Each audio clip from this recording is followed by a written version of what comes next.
জাতীয় বিশ্ববিদ্যালয়ের অনার্স ভর্তি পরীক্ষা 2026 সালে শিক্ষার্থীদের জন্য জরুরি নোটিশ প্রকাশ হয়েছে। তো এই নোটিশটি সবার জন্য খুবই গুরুত্বপূর্ণ। তো আজকে প্রকাশিত হয়েছে তো শিক্ষার্থীদের জন্য।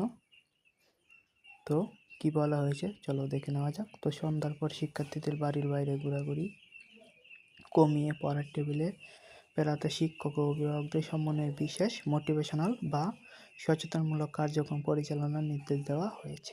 বৃহস্পতিবার 16 এপ্রিল জাতীয় বিশ্ববিদ্যালয় কলেজ মনিটরিং অ্যান্ড ইভালুয়েশন দপ্তর থেকে অধিভুক্ত সব কলেজ ও শিক্ষা প্রতিষ্ঠান প্রধানদের কাছে এই সংক্রান্ত একটি জরুরি নির্দেশনা পাঠানো হয়। বিশ্ববিদ্যালয় কলেজ মনিটরিং অ্যান্ড ইভালুয়েশন দপ্তর থেকে পাঠানো স্মারকে বলা হয়, মাদকের কুফল রোধ, কিশোর গ্যাং প্রতিরোধ, সচেতনতা বৃদ্ধি এবং শিক্ষার্থীদের পড়াশোনার অধিকার মনোযোগী করার লক্ষ্যে মোটিভেশনাল কার্যক্রম গ্রহণ প্রসঙ্গে শীর্ষক এই স্মারকে বলা হয়েছে, শিক্ষা মন্ত্রণালয় মাধ্যমিক ও উচ্চ বিভাগ তার আওতাধীন দপ্তর ও সংস্থাসমূহের সমন্বয়ে অনুষ্ঠিত সভার সিদ্ধান্ত ও বাংলাদেশ বিশ্ববিদ্যালয় মঞ্জুরি কমিশনের ইউজিসি নির্দেশনার আলোকে মাদকের কুফল রোধ, কিশোর গ্যাং ও প্রতিরোধে সচেতনতা বৃদ্ধি, সন্ধ্যার পর বা রাতে পড়াশোনার যথাযথ মনোযোগী হওয়া এবং ক্লাসে উপস্থিতি, নিয়মিতভাবে পরীক্ষা ও সহপাঠ কার্যক্রমে অংশগ্রহণের লক্ষ্যে শিক্ষক ও অভিভাবকদের সমন্বয়ে